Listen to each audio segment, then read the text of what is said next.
उस विद्रोह का नेतृत्व किसी और ने नहीं बल्कि मंगल पांडे ने किया था। मंगल पांडे के अलावा झांसी की रानी लक्ष्मीबाई। दोस्तों 15 अगस्त 1947 को हम अंग्रेजी हुकूमत से आज़ाद हुए थे और इसी 15 अगस्त को हमारे देश की आज़ादी के 76 साल पूरे हो जाएंगे।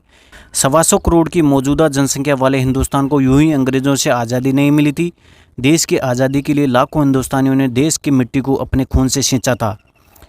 इस देश को आज़ाद कराने वाले सच्चे देशभक्तों के संघर्ष, हौसले और जुनून की जितनी तारीफ की जाए वो हमेशा कम ही रहेगी।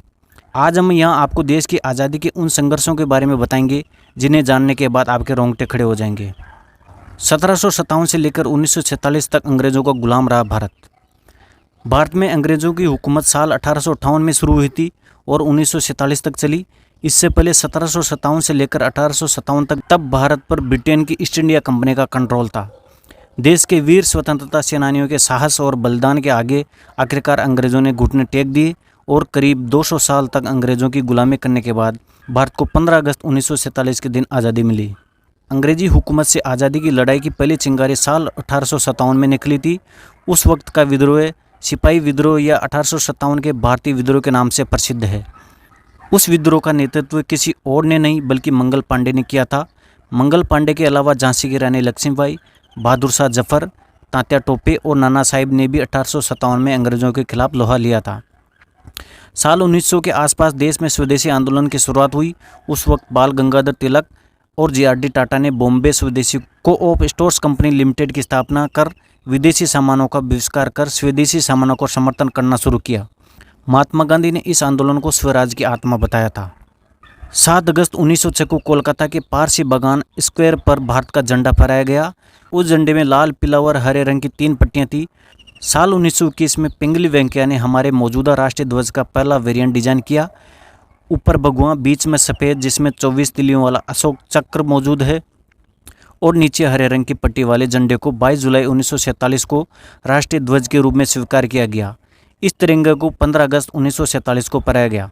दूसरे विश्व युद्ध के दौरान 8 अगस्त 1942 को महात्मा गांधी द्वारा अखिल भारतीय कांग्रेस कमेटी के बॉम्बे सत्र में भारत छोड़ो आंदोलन की शुरुआत हुई। इस आंदोलन को अगस्त क्रांति के नाम से भी जाना जाता है। इस आंदोलन के माध्यम से भारत में ब्रिटिश शासन को खत्म करने की मांग की गई थी। आज़ादी के समय भारत का कोई राष्ट्रीय गान नहीं था।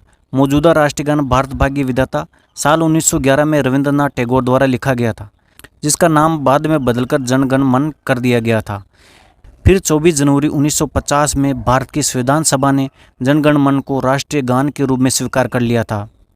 भारत और पाकिस्तान के बीच बनी सीमा को रेडक्लिफ लाइन के रूप में भी जाना जाता है, जिसे British barrister sir Cyril Radcliffe ने 3 अगस्त 1947 को सीमांकित किया था।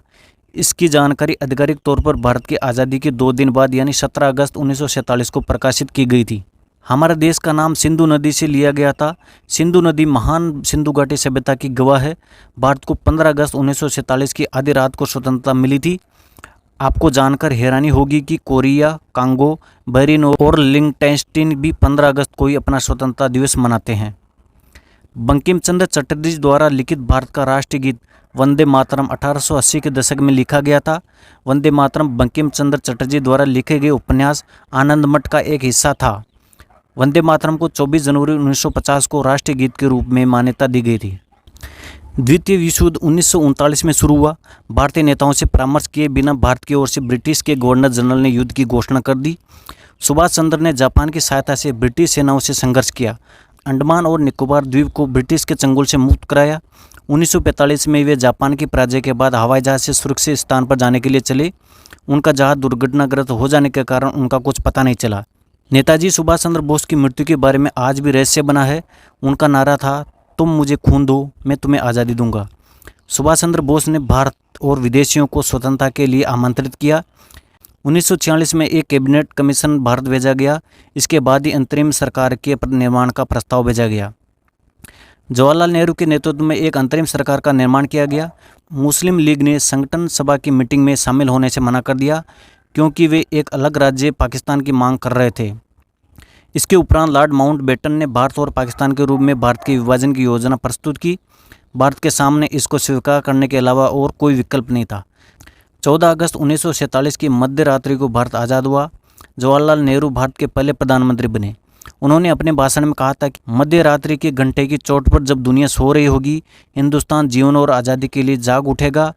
एक ऐसा क्षण जो इतिहास में दुर्लभ भी आता है, जब हम अपने पुराने कवच से नए जगत में कदम रखेंगे।